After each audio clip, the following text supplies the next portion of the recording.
Hello, beautiful people. I hope that wherever you are in the world, that you are doing well and that you are taking care of yourselves. I'm Chris Danker, and this is Let the Adventure Begin.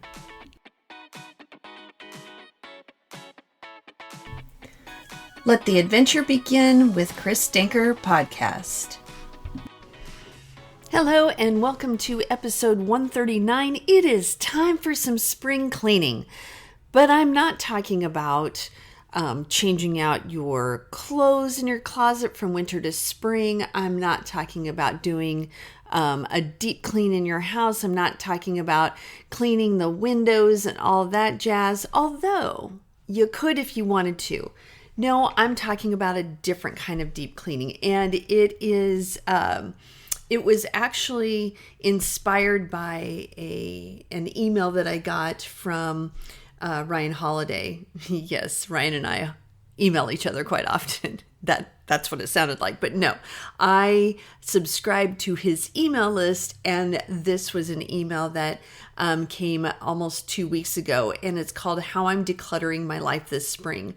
And he isn't necessarily talking so much about decluttering and things like we associate with spring cleaning per se, but he's talking about different ways to declutter physically, mentally, and emotionally. I'm not going to go through the entire article, but it's safe to say there are so many good nuggets in what he talked about. So I'm just going to pick out a few and then talk about how I'm going to use them in my own life to hopefully maybe give you a mindset or give you some motivation to think about how you might do some of these things in your own life. And I will also make sure that I put the link to the email in my show notes so that if you want to read the piece, then you are more than welcome to do so. So without further delay, I'm going to jump in and talk about some of the things that Ryan Holiday, put in his newsletter.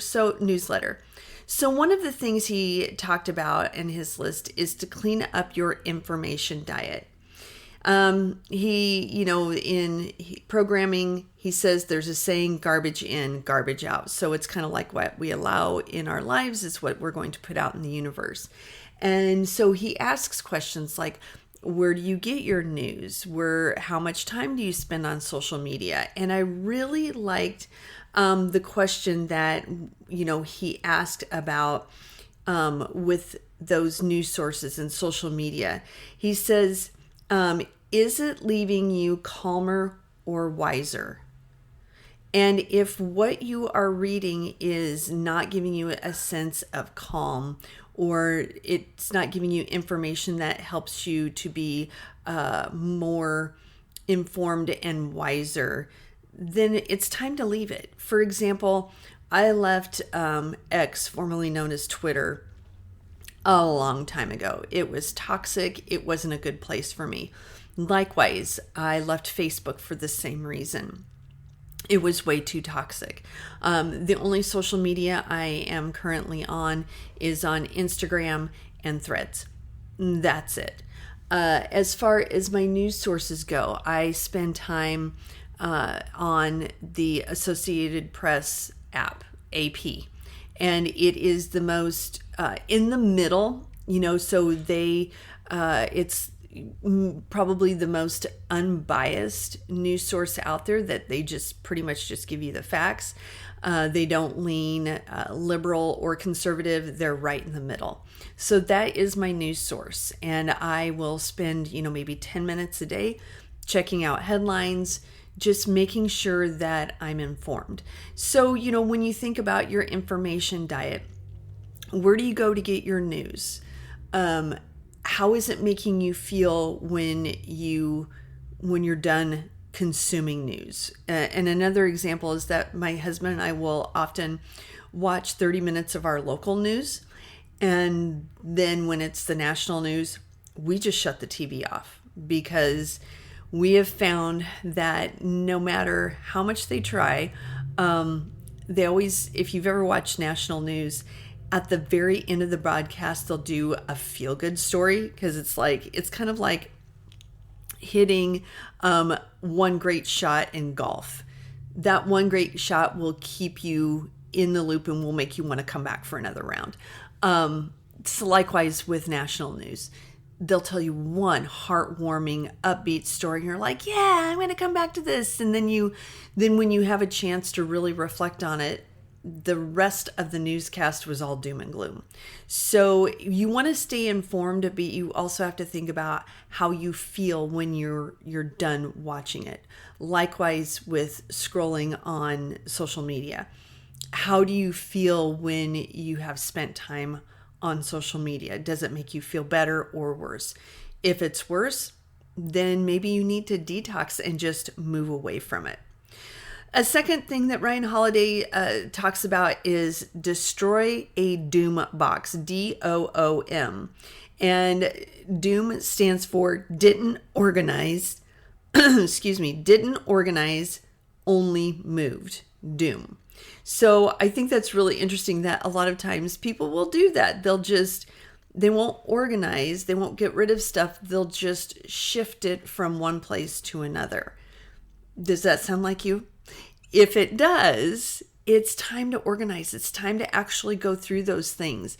I feel like I'm pretty streamlined in my life in what I have. But there was a time when I would go through things and I would have a keep pile, I would have a donate pile, and I would have a throwaway pile. And I wouldn't do everything all at once. I would do it with clothes of I'm keeping this, I'm donating this, or I'm throwing it away.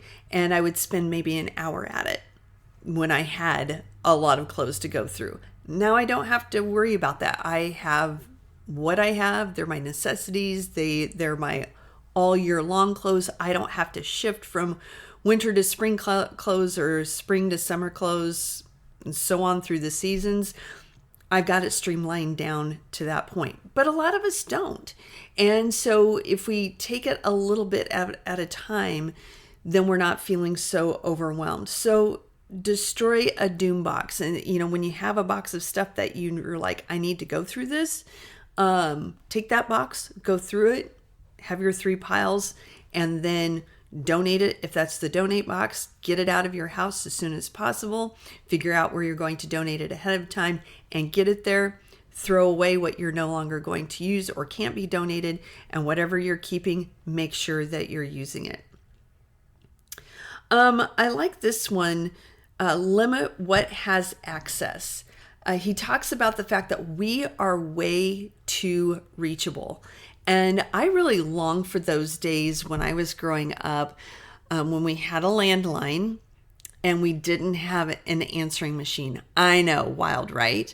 And if the person wasn't home, you just hung up your phone and you tried to call them at a different time.